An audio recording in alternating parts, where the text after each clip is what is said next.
മഴതൂരും മുംബൈയിലാണെങ്കിൽ ബാലചന്ദ്രൻ പൊട്ടിത്തെറിക്കുന്നത് ഇന്നത്തെ കഥയിൽ കാണാനായിട്ട് കഴിയുന്നുണ്ട്, സാധിക്കുന്നുണ്ട്. പ്രേക്ഷകരെ, പ്രിയ കൂട്ടുകാരെ, ബാലേന്ദ്രൻ പൊട്ടിത്തെറിക്കുന്ന വേളയിൽ നമ്മുടെ അലീന ഇവിടെ ആരുമായിട്ട് സ്റ്റാലിനുമായിട്ട് അടുക്കുകയാണ്, അപ്പനും മകളും സ്നേഹത്തിലാവുകയാണ് എന്ന് കാണാൻ സാധിക്കും.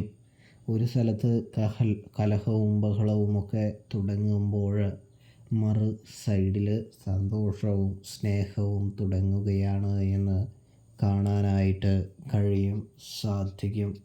സ്റ്റാൻലി അലീനയെ സ്നേഹിക്കുമ്പോൾ ബബിതയ്ക്ക് വലിയൊരു നിരാശയാണ് സ്നേഹത്തിൻ്റെ കാര്യത്തിൽ ഉണ്ടാവുന്നത് എന്ന് കാണാനായിട്ട് സാധിക്കുന്നുണ്ട് പ്രേക്ഷകരെ.